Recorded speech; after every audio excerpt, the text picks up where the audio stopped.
The Fibonacci numbers are 0, 1, 1, 2, 3, 5, 8, 13, 21, 34.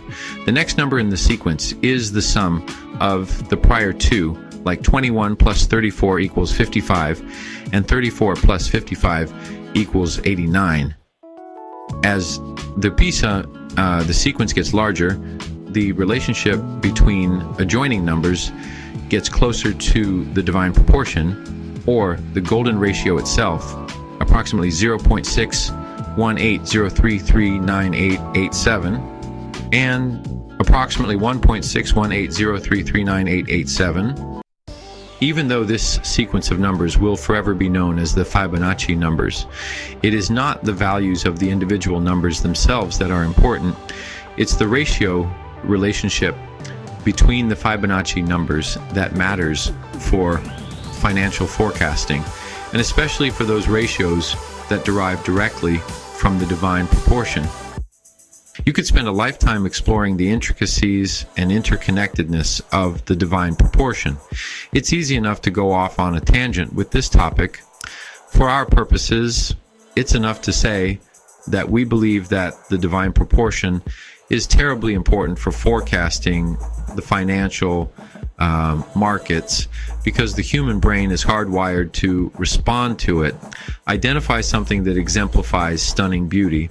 Chances are that the fingerprints of the divine proportion are all over it. The stock market, indeed, every publicly traded liquid market, is a never-ending succession of action, reaction, rally, decline.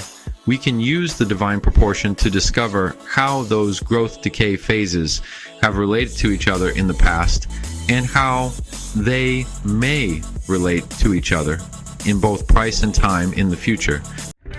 The three categories of ratio relationships and a self-definition of the way in which they are applied in financial forecasting are retracement, expansion, and parallel projection.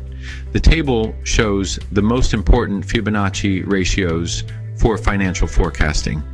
These ratios were derived by dividing and by squaring and by calculating the square roots of the ratios of adjacent and once removed divine proportion numbers.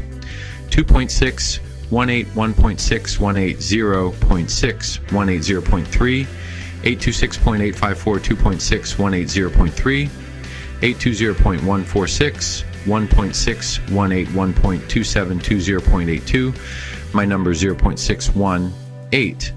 4.236 is another important Fibonacci ratio for growth projections. 1.00 and 2.00 are also important.